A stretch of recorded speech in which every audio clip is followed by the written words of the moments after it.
Eu gostei disso aqui. Aqui tem tudo que é responsabilidade do outro. E aqui tem tudo que é nossa responsabilidade. Então, por mais que pareça, isso não é responsabilidade nossa. As ações, as palavras, o medo, as consequências, as crenças, os erros e as ideias do outro. Mas é de extrema, única e intransferível responsabilidade nossa. Nossas palavras, nossa conduta, nossas ações, esforços, erros, ideias e consequências das minhas ações. A gente não pode terceirizar as nossas próprias responsabilidades. A gente tem que aprender que, independente do que o próximo fez com a gente, teríamos que ter de sempre a responsabilidade sobre o que é que nós estamos fazendo sobre isso. E não terceirizar essa responsabilidade ao próximo. Né? O filósofo francês Sartre tem uma frase que engloba um pensamento que é mais ou menos: não importa o que é que o mundo fez, o que fez com você, importa o que é que você vai fazer com o que sobrou de você depois que o mundo fez o que fez. Né? Então, a gente tem que ter essa noção de que, infelizmente, as pessoas podem ou não nos ajudar ou nos atrapalhar, e é a gente que tem que ter a responsabilidade de arcar, né, com a nossa conduta, com as nossas próprias responsabilidades. Esse post aqui é legal, viu? Quem não tem a visão da casa pronta não suporta a obra. Sabe que às vezes é tenso para a gente continuar sofrendo algumas situações que muitas das vezes estão intrínsecas em processos, né? Processo de cura, o processo de aperfeiçoamento, ou mesmo processos comerciais, profissionais, estudantis, né? É muito complicado, às vezes, a gente pegar somente aquela fatia para avaliar. Muitas das vezes a gente pega a fatia lá na frente, onde tudo deu certo, né? Ah, o meu sonho é que dê certo isso, isso e aquilo, mas a gente esquece que para que essa fatia esteja assim lá na frente, agora a gente tem que fazer por onde essa construção acontecer. E também, se a gente pegar só as fatias do início para até onde estamos, vamos perceber que está muito difícil, né? A gente não tem descanso, a gente não tem paz, né? Então é muito complicado, mas é que a gente tem que avaliar o que é que estamos construindo, né? Mesmo que não podemos nos perder em pensamentos que estão lá, naquilo que idealizamos como uma obra concluída, nós não podemos deixar de vislumbrá-la, até para que a gente tenha uma referência, né, de tudo aquilo que a gente está passando nesse momento, é visando aquela obra pronta, seja lá que obra seja essa, pessoal, material, moral, espiritual, né? Mas temos que aprender a vislumbrar essa obra pronta lá na frente para nos dar força e resignação e esperança nesse momento agora. A gente pode pegar muitos exemplos, por exemplo, até de quando a gente tinha ou tem alguma dificuldade, e aos poucos a gente vai com muita paciência, né, passando por determinados processos até chegar na conclusão daquela dificuldade, até que aquela dificuldade se solucione, aquele problema seja solucionado. Mas a gente não pode ficar, né, somente sem olhar para frente e sem ver as conquistas que temos nesse percurso. É preciso que estejamos no presente, conscientes de tudo que passamos nos deu experiência para estarmos onde estamos, mas também sem deixar de vislumbrar onde é que a gente quer chegar, né? Qual que é o nosso objetivo, para que esse objetivo continue nos munindo com expectativas em cima de atos que agora fazemos para reverberar na conclusão lá adiante, né? Ah, esse post aqui colocaram o Chaves aqui, o Chespirito aqui, muito massa.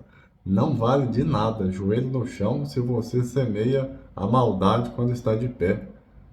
Isso é importante demais, né? Porque a gente tem esse péssimo hábito. Quando a gente está em situação complicada, a gente ora, a gente pede, a gente promete: meu Deus, eu vou mudar, eu vou fazer diferente, eu vou ajudar, eu vou perdoar, eu vou ser completamente outra pessoa. E aí, às vezes, as coisas começam a dar uma melhorada sobre aquela circunstância, aquela situação. A gente tem uma amnésia incrível, a gente esquece completamente o sufoco e o perrengue que passamos, né?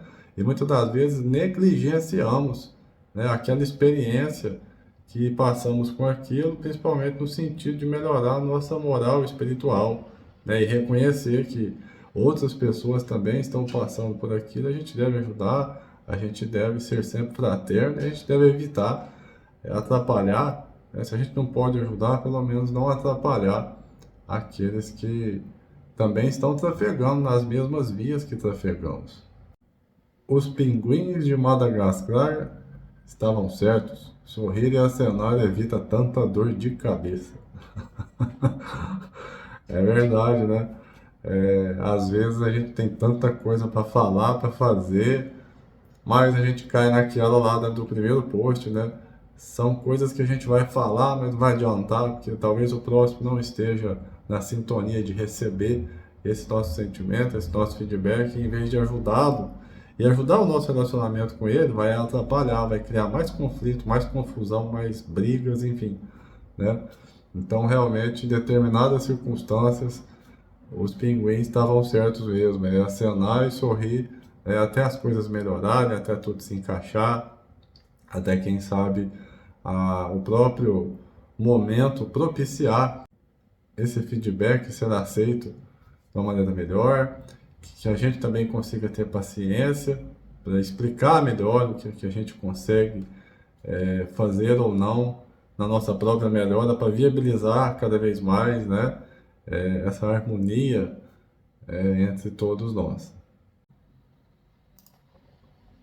Eu sempre salvo fotos de rosa, porque minha avó gostava muito de rosa, principalmente dessa cor, que é a cor de rosa.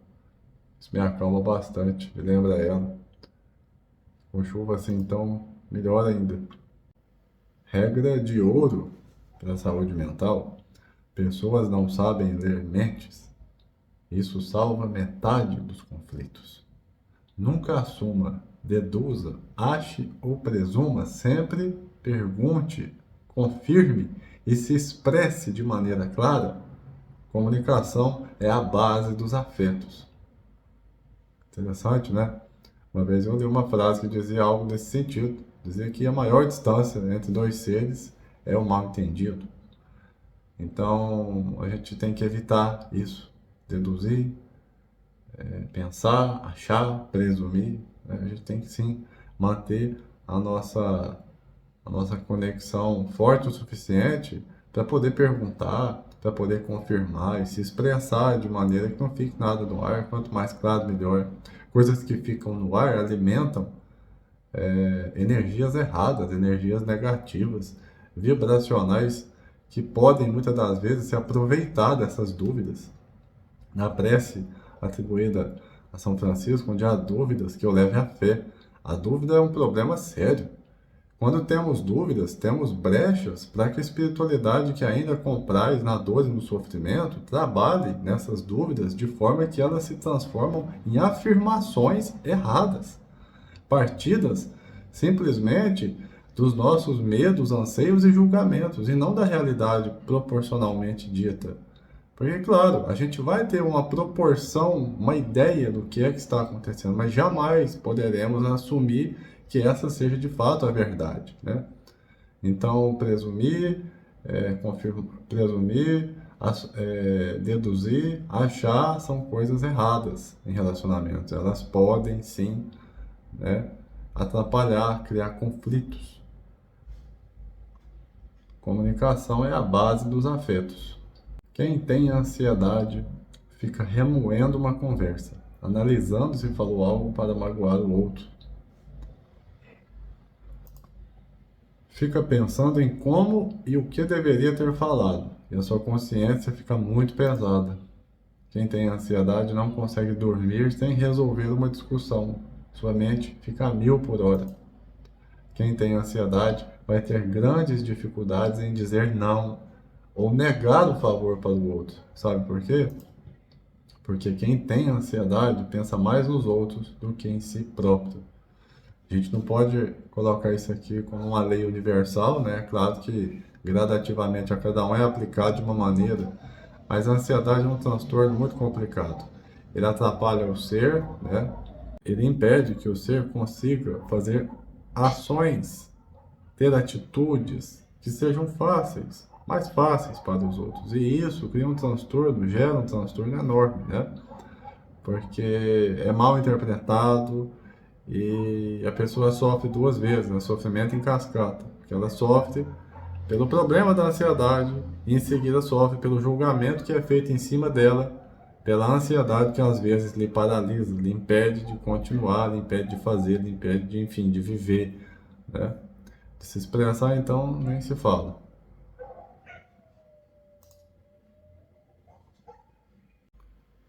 E para terminar o nosso vídeo de hoje, a gente vai fechar com um meme, né? A gente descontrair um pouco. E esse meme eu salvei porque ele é muito engraçado, né? Não vamos falar nem do café sem açúcar, vamos falar de qualquer coisa sem açúcar. A gente acostuma com tanto o consumo do açúcar que passa a colocar cada vez mais, né, açúcar, até onde nem precisa. E então, qualquer coisa que a gente vá se alimentar, vai comer, vai beber, que não tenha açúcar, ou tenha menos açúcar do que a gente acostumou, é horrível, é um gosto diferente, às vezes não tem gosto nenhum, mas em casos extremos, né, de alimentos amargos, principalmente, como café, chá, né, aqueles chás de mate, por exemplo, é essa sensação, né, que sem açúcar, você saindo do muito açúcar para o sem açúcar, é essa sensação. Então é isso, vamos encerrar aqui esse vídeo com esse meme.